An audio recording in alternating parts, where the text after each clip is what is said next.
السلام عليكم ورحمة الله وبركاته. النهاردة إن شاء الله عندنا حل درس الشغل من ملخص الامتحان.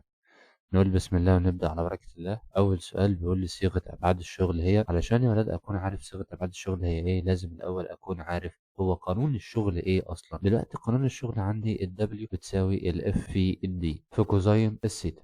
طب دلوقتي يا أستاذ، أنا علشان أطلع صيغة الأبعاد أكون عارف صيغة أبعاد القوة. طب فرضا إن أنا مش عارف صيغة أبعاد القوة، دلوقتي هجيبها من القانون بتاع ال M في ال A. طب ال M صيغة الأبعاد بتاعتها M كابيتال، في ال A صيغة أبعادها ال T أس سالب 2. طيب يبقى كده بقت صيغة أبعاد القوة M ال T أس سالب 2. طيب الدي هي الإزاحة، والإزاحة عبارة عن طول، والطول ده صيغة أبعاده هو ال. فكده تبقى صيغة أبعاد الشغل M ال في ال تبقى ال تربيع، يبقى دي M ال تربيع T أس سالب 2. يبقى الإجابة بتاعتي الجول يكافئ. بنفس الطريقة أنا لو عارف هو الجول وحدة قياس إيه أصلا، الجول ده وحدة قياس الشغل. طب الشغل عندي بالقانون بتاعه ال W بتساوي ال F في ال D، يبقى الجول المفروض هيكافئ وحدة قياس القوة مضروبة في وحدة قياس الإزاحة، يبقى الإجابة عندي هنا نيوتن في المتر. طيب السؤال اللي بعد كده بيقول لي في الشكل المقابل يدفع شخص شاحنة ولا يستطيع تحريكها. دي مهمة أوي لازم آخد بالي منها. معنى كده إن مفيش إزاحة، دي بتاعتي بصفر، فإن القوة التي يؤثر بها الشخص على الشاحنة،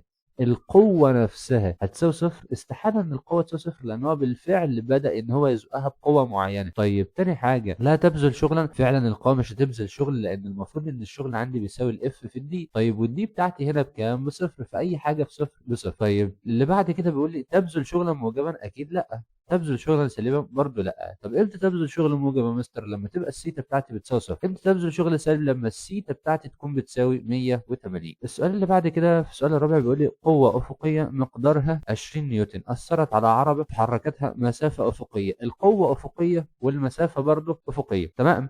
هو بيقول لي في أول السؤال هنا قوة أفقية، يبقى الاثنين السيتا بتاعتي هنا ده أفقي وده أفقي، فالسيتا بتاعتي هتبقى بكام؟ بصفر. يبقى الشغل بتاعي هيكون قيمة عظمى موجبة، يبقى الدبليو هعوض بالقانون المباشر اف في الدي كوزين صفر، يبقى هتساوي 3.5 في ال20، تطلع معايا ب 70 جول. الشغل الذي تبذله قوة الفرامل على السيارة، طالما قوة الفرامل يا ولاد أو قوة الاحتكاك هما الاتنين دول دايما بيكونوا سالبين. ليه؟ لأن هما بيأثروا دايما في عكس الاتجاه. طيب عندما تكون الزاوية بين اتجاه القوة الثابتة والمؤثرة على جسم واتجاه الإزاحة التي أحدثتها هذه القوة بالصفر، السيتا، معنى السؤال هنا بقول لك السيتا على طول بتساوي صفر، فإن الشغل المفروض الدبليو هيساوي موجب الإف في الدي، يبقى الشغل عندي هيبقى قيمة عظمى إيه؟ موجب. السؤال اللي بعد كده بيقول لي في أي الأشكال التالية يكون الشغل المبذول بواسطة قوة مقدارها اف قيمة عظمى سالبة، يبقى أنا عاوز السيتا بتاعتي بتساوي 180، يبقى أنا عاوز الاف تكون في اتجاه والدي تكون في عكس الايه؟ الاتجاه، يبقى الاجابه بتاعتي ما فيش غيرها هي دي. هنا في اول واحده السيتا بتاعتي بتساوي صفر، هنا القوه عموديه على المساحه يعني على الازاحه، يعني السيتا بتاعتي بتساوي 90، فهنا الشغل بتاعي الدبليو بتاعي بيساوي صفر، هنا الشغل بتاعي الدبليو بتاعي بيكون موجب اف في دي، هنا في اخر واحده الشغل بتاعي هيبقى محصله قوه. وصلت كده؟ السؤال اللي بعد كده بيقول لي اثرت قوه مقدارها 100 نيوتن، يبقى دي الاف بتاعتي بتساوي 100 نيوتن. بعد كده فحركتها ازاحه، الازاحه اللي هي هتحركها لي ديت هتبقى بكام؟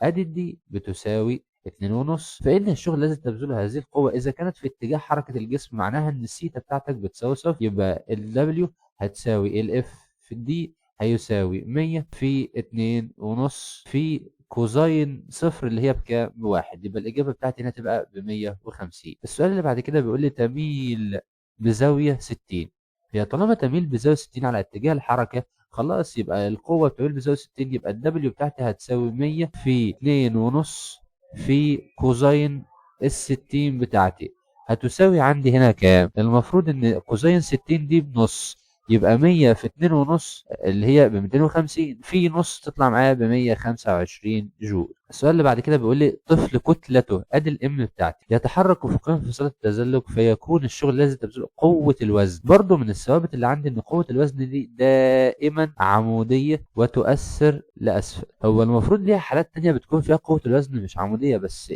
احنا بناخدها على انها عموديه دايما، لان اللي عليك في المنهج بتاعك السنه دي ما فيهوش ان انت تحلل المتجهات، ما فيهوش ان انا اقول لك ان انت عندك القوه ديت فحللها في مقدار س وفي مقدار ص، لازم اكون عارف الجزئيه دي. يبقى المفروض ان الشغل بتاعي هنا هيبقى بكام؟ بصفر. ما اروحش اضرب الكتله في الازاحه. السؤال اللي بعد كده بيقول لي في الشكل المقابل يوضح السهم اتجاه القوه التي يرفعها. طب القوه لفوق والشخص بيتحرك لقدام، يبقى اصبحت ان القوه بتاعتي دلوقتي عموديه على اتجاه الازاحه، فيبذل شغل؟ اكيد لا، مش هيبذل شغل، لان طالما القوه عموديه على الازاحه يبقى الدبليو بتاعي بيساوي صفر. ليه بيساوي صفر؟ لان الاف عمودي على الازاحه. يبذل شغل؟ برضه لا، لا يبذل شغل، لان ازاحه الصندوق عكس اتجاه القوه. اكيد لا، ده هي عموديه على اتجاه القوه، يبقى الاجابه بتاعتي ده. السؤال اللي بعده بيقول لي يسحب شخص الصندوق اف بقوه اف مسافه دي والزاويه بتاعتي ب 30. يبقى هاجي هنا اقول له الزاويه ما بين القوه والازاحه بتساوي اهي 30، يبقى الاف دي كوزين 30، يبقى هتساوي الثيتا بتاعتي هنا ب 30، يبقى هتساوي جذر 3 على الاتنين اف في الدي. يبقى الإجابة بتاعتي ده. السؤال اللي بعد كده بيقول لي أي القوات التالية تبذل شغل؟ مين فيهم اللي بيبذل شغل؟ قوة الجاذبية. احنا قلنا إن قوة الجاذبية بتكون دايما عمودية. القوة التي يدفع بها شخص صندوق، والله المفروض إن هو شجرة ضخمة وده طفل. هل الطفل هيقدر إن هو يحرك الشجرة بتاعتي؟ أكيد لأ. يبقى الدي الإزاحة بتاعتي عندي بتساوي صفر، يبقى الشغل بتاعي هو كمان بيساوي صفر. طيب قوة الاحتكاك، قوة الاحتكاك ممكن انها تأثر بقوة، لأن الزاوية بتاعتها الثيتا بتاعتها بتساوي صفر. السؤال اللي بعد كده بيقول لي الشكل اللي بين المقابل يوضح العلاقة بين الشغل اللي هو دبليو والمبذول على جسم أفقي. المفروض إن عندي هنا الشغل على محور الصادات والدي على محور السينات. لما أجي أحل هاخد قيمة من هنا وهاخد قيمة من هنا وأشوف الميل بتاعي بيساوي إيه. هو عاوز مقدار القوة. من القانون الدبليو كانت بتساوي اف في الدي كوزين الثيتا. طب دلوقتي هو دي القوة أفقية، فإن مقدار القوة المحصلة على الجسم، والقوة برضو عندي هنا أفقية.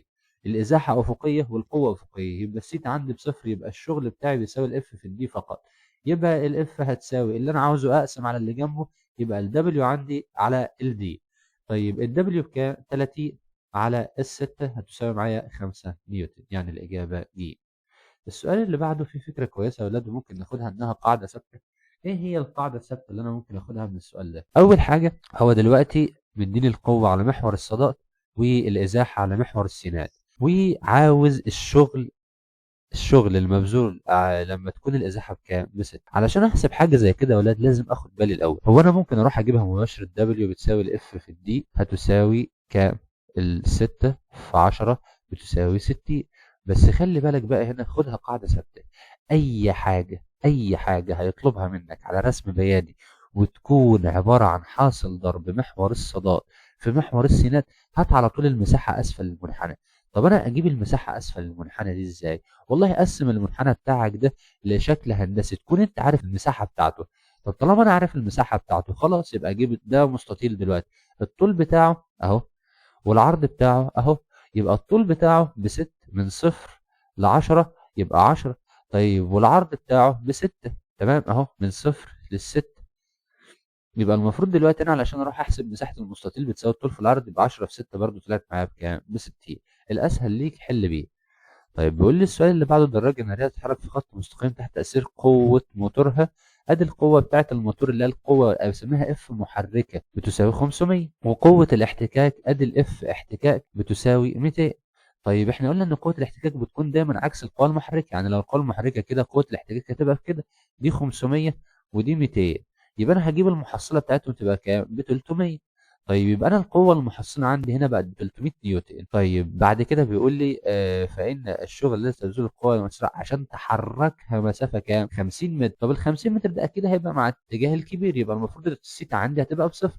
يبقى 300 في 50 تساوي 15 في 10 أس 3 اللي هي 15,000. السؤال اللي بعده، إذا زاد مقدار القوى المؤثرة على الجسم للضعف، يعني الإف في الحالة الثانية تساوي 2 اف في الحالة الأولى، بحيث تكون له نفس الإزاحة، يعني الإزاحة ثابتة. يبقى الشغل إيه اللي هيحصل له؟ من القانون الدبليو كان بيتناسب طرديا مع القوة، إذا القوة بتاعتي هتزداد للضعف، أو الشغل بتاعي هيزداد للضعف. السؤال اللي بعده بيقول لي تسيير فتاة في مسار أفقي لمسافة 6 متر. آدي أو المسافة بتاعتي أفقي اهوت 6 متر. بعد كده بيقول لي تحمل حقيبة وزنها القوة بتاعتي بتساوي 10 نيوتن، ثم تصعد سلم للدور الثاني على ارتفاع رأسي ب8. طلعت اهي المفروض السلم كده. طيب لما هي طلعت المفروض الارتفاع الرأسي ده ب8. انا لما باخد الازاحه دي يا ولاد باخد الازاحه الرأسيه، ما باخدش الازاحه الافقيه. فيبقى الشغل بتاعي هيساوي الدبليو هتساوي اف في الدي. طب الاف في الدي بتاعتك بكام؟ والله هتساوي 10 في 8، هتساوي 80 جول. السؤال اللي بعد كده بيقول لي تدفع عربة بسرعة ثابتة. سرعة ثابتة دي يعني العجلة بتاعتي بتساوي صفر. طب طالما العجلة بتساوي صفر يبقى القوة هي كمان بتساوي صفر. اشمعنى يا استاذ؟ لان الاف كانت بتساوي الام في الاي. طيب على طريق مستقيم افقي بقوة تصنع مع الافقي زاوية 60. ماشي، يبقى الثيتا بتاعتي ب60. فاذا كانت العربه اتعرضت لقوه احتكاك، كده كده انا الزاويه دي ما عادش ليها لازمه عندي، لان القوه اللي هي بتدفع بيها خلاص سرعه ثابته، يبقى القوه عندي بصفر. بس هنا بقى بيقول لي تتعرض لقوه احتكاك. قوه الاحتكاك دي بتكون في الاتجاه المعاكس للحركه. هي بتتحرك لقدام يبقى الاحتكاك بتاعها هيبقى لورا. طيب والشغل اللي مبذول بوسط العربيه تقطع مسافه كام؟ 5 متر. يبقى الدبليو بتاعي هيساوي الخمسة في ال20 هتساوي معايا 100 جول. والشغل هنا هيبقى المبذول بواسطة المفروض قوة الاحتكاك. تمام. طيب السؤال اللي بعد كده بيقول لي الشكل البياني برضو عندي شكل قدامي اهوت بيوضح معايا قوتين، ادي قوة وادي قوة. القوة الأولانية ب6 والقوة التانية ب2. قلنا الكبير يكسب بفرق كام؟ بفرق 4 نيوتن. طيب فإذا تسبب القوتين في مساحة الجسم 4، يبقى المفروض ال W هيساوي F في ال D هيساوي 4 جول، اللي هي عبارة عن 4 في 1. جسم يتحرك كتلته أهو، كتلة معايا ب2 كيلوجرام، أدي الإم بعجلة مش بسرعة المرة دي، يبقى الإيه بتاعتي موجودة بنص. طيب فيقطع الجسم مسافة، أدي الدي بتاعتي. طب ال W هيساوي إيه؟ قلنا الإم في الإيه في آخر حاجة اللي هي الإزاحة. الإم بتاعتي بكام؟ هو مديها لي ب2 في العجلة بتاعتي بنص في الإزاحة بتاعتي ب5، تطلع معايا ب5 جول. السؤال اللي بعد كده 21 بيقول لي جسمان أفقيا. لازم أخلي بالي من هنا، لو هو مش مديني أرقام أروح أنا أعد المربعات اللي عندي. أدي 1 2 3 يبقى هنا 4. طيب وأدي 1 2 يبقى هنا 2 وهنا 3. طيب عاوز هو الاف اكس على الاف واي هيساوي، مش المفروض ان ده الدبليو على الدي زي ما حلنا في السؤال اللي قبل كده؟ هروح اجيب الميل بتاعي، يبقى ميل الاكس بيساوي الدبليو على الدي اللي هو بيساوي الاف. طب وزيها برضو ميل الواي، يبقى اللي هو عاوزه اف اكس على اف واي هيساوي ميل الاكس على ميل الواي. طب ميل الاكس بكام؟ المفروض الاكس ب3 على 4 اللي هو ب75% على ميل الواي ب2 على 4 اللي هو بنص، تطلع معايا الإجابة بتاعتي ب3/1. السؤال اللي بعده يا ولاد خلي بالك السؤال اللي بعده كويس جدا. بيقول لي إذا أثرت قوة مقدارها 100، ادي الاف بتاعتي بتساوي 100 على جسم عدة مرات في حركته ازاحة، ادي الازاحة بتاعتي دي مع تغير الزاوية في كل مرة. صلي على النبي. هو هنا بادئ من الزاوية من الشغل بتاعي ده اكبر قيمة للشغل، يبقى ده عندها السيتا بتاعتك بتساوي صفر، وفعلا السيتا عند النقطة هنا هو كاتب لي صفر اهو. طيب المفروض عند البي الشغل وصل للصفر.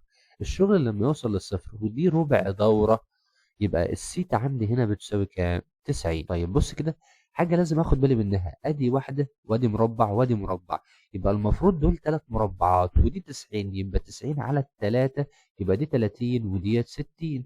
طيب اكمل، مش ديت عامل لي هنا المسافتين دول متساويين، يبقى اذا السي دي محطوطة في المنتصف، يبقى اذا السي دي عندها الشغل بيساوي نص القيمة العظمى. يبقى لو الشغل هيساوي نص، المفروض اف في الدي في كوزين السيتا. هو بيقول لي اصلا الشغل ب100 او الشغل 100 في 5 تطلع معايا ب500. ادي جاوبنا على اول سؤال اللي هو اكبر قيمه للشغل W هتساوي الاف في الدي في كوزين الصفر، قلنا ان هي بواحد يبقى هتساوي كام؟ 500 في 5 تطلع معايا ب500 جول. الزاويه عند النقطه بي لسه قايلين من شويه ان هي ب90.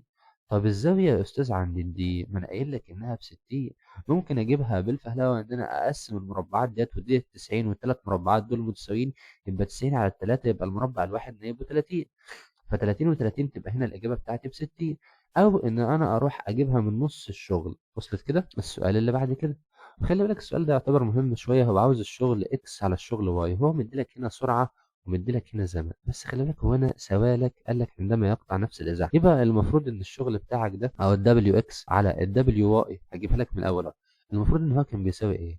الاف اللي هي عباره عن ايه؟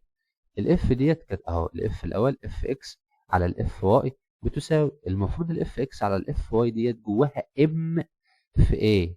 على ام في ايه. طب ما هو الام ثابته في الاتنين ما اتغيرتش، وقال لي بنفس الكتله، لا هما نفس الكتله. طيب بعد كده يبقى العجله عندي. طب ما هو العجله يا استاذ كنا احنا واخدينها في الترم الاول بتتناسب طردي مع السرعه. طيب طالما بتتناسب طردي مع السرعه، يبقى الشغل اكس على الشغل واي هيساوي المفروض سرعه اكس على سرعه واي. طب سرعه واي بكام؟ ب3 على تي 0. طب سرعه اكس ب2 على تي 0. المفروض دي العجله بتاعتي خلاص. طب ما انا اعوض بالسرعه على طول. يبقى المفروض الدبليو اكس على الدبليو واي ديت هتساوي سرعه اكس على سرعه واي. طب سرعة اكس ب2 وسرعة واي ب3، خلاص الإجابة بتاعتي ب2 على 3. طيب خلال الفترة من صفر إلى تي 0 الممثلة بالشكل. طيب هنا بقى بدأ يغير. طب ما أفك أنا أكتر. لما أجي أفك أكتر المفروض إن الدبليو بيساوي إيه؟ المفروض الإم في الإيه اللي إحنا قلنا عليها إن دي كلها عبارة عن الإف.